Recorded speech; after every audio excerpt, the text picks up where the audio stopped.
Camera और speaker on कर रहा हूं, मुझे कोई शोर नहीं चाहिए। इस पर जैसे ही रोहन लैपटॉप का कैमरा और स्पीकर ऑन करता है, तभी कुकर की सीटी बजती है। करा लो अब इसे चुप। लॉकडाउन नहीं हुआ, मेरी मौत का फरमान जारी हो गया। दोनों बाप बेटे ने नाक में दम किया हुआ है। ऐसा बोलकर गीता वहां से शिविन के कमरे में पहुंच जाती है, जहां शिविन अभी भी सो रहा होता है। ओ आलसी, अब अगर 5 मिनट में नहीं उठाना तो आज तेरा गेम और यूट्यूब कैंसिल। माँ की बात सुनकर शिविन बिना 1 मिनट गंवाए उठ खड़ा होता है। उठ गया, अभी नहाकर भी आता हूँ।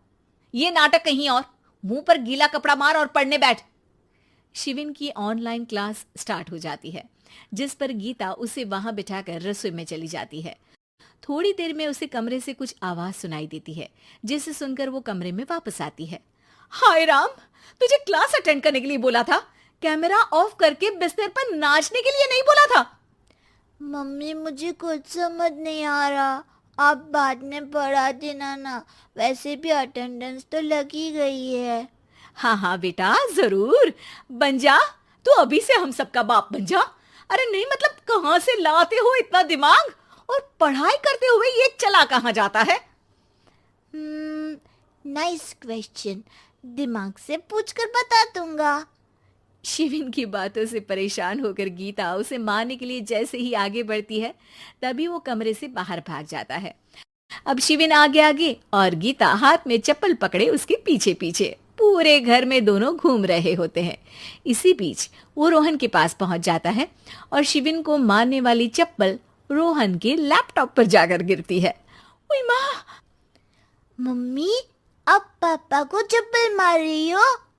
वो आज तक के रिपोर्टर, चुपचाप जाकर क्लास अटेंड कर ले, नहीं तो अगली तेरे पीछे लगेगी।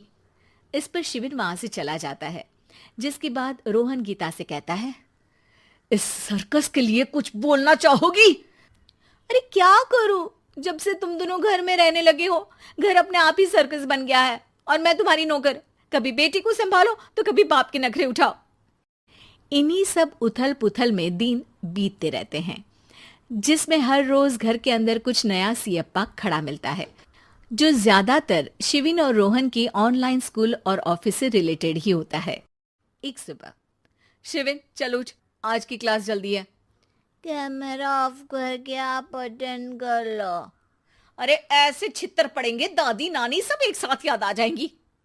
गीता की लाख मशक्कतों के बाद क्लास तो खत्म हो जाती है, लेकिन उसके बाद शिविन फोन इस्तेमाल करते हुए इंस्टाग्राम रील बनाने लगता है।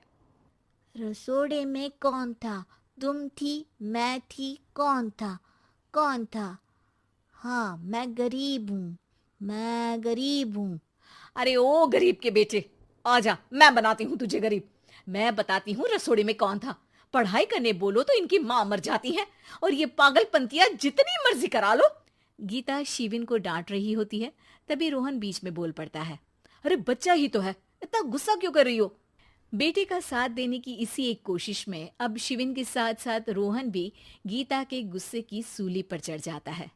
अगर बेटे पर इतना ही प्यार आ रहा है तो इसे क्लास अटेंड क्यों नहीं कराते, इसका होमवर्क क्यों नहीं कराते? उस समय तो बहुत जल्दी मीटिंग आ जाती है, वो काम मैं करूं और यहाँ इस बेफिजुली की चीज में तरफदारी करके बन जाओ महान। हे भगवान, कोई तो इनके ऑफिस और स्कूल खुलवाओ, मैं इन्हें और घर में नहीं सह सकती। अरे कुछ और मांग लेती, क्योंकि तुम्हारी ये विश इस साल तो पूरी होने से रही, कोरोना। हाय नास बेटे ने जिंदगी ही बर्बाद कर दी। खाए कोई पचाए कोई, कल मुझे चुन चुन कर सबको मेरी बद्दुआ लगेगी। उन्होंने दुनिया का और इन बाप बेटे दोनों ने मेरा जीना मुश्किल कर दिया। गीता वहां से चली जाती है, जिसके बाद रोहन शिविन से कहता है, अरे तुम्हारी मम्मी इतनी भड़की हुई क्यों है? आपकी वजह से पूरा समय घर में रहते हो और उस पर कोई काम कराने की जगह बस ऑर्डर देते रहते हो। अच्छा बेटे, सारा इल्जाम मुझ पर, पूरा दिन तो वो तुम पर ही चिल्लाती है। हाँ, मतलब दोनों का 50-50 है, कुछ करना पड़ेगा। वो कहते ना, make the best out of worst. I have an idea. वैसे तुम्हारी माँ सही कहती है, बहुत जुबान चलाने लगे हो, कम बोला करो। अगली सुबह रोहन और शिवेन अपनी गलती को सुधारने के लिए गीता के उठने से पहले घर का आधा काम खत्म कर देते हैं, जिसे देखकर गीता खुश हो जाती है और फिर बाकी बचा काम वो तीनों मिलकर पूरा कर लेते हैं। जिसके बाद अब वो सब मिल बांट कर हर काम में एक दूसरे की मदद करते हुए लॉकडाउन का मजा लेने लगते हैं।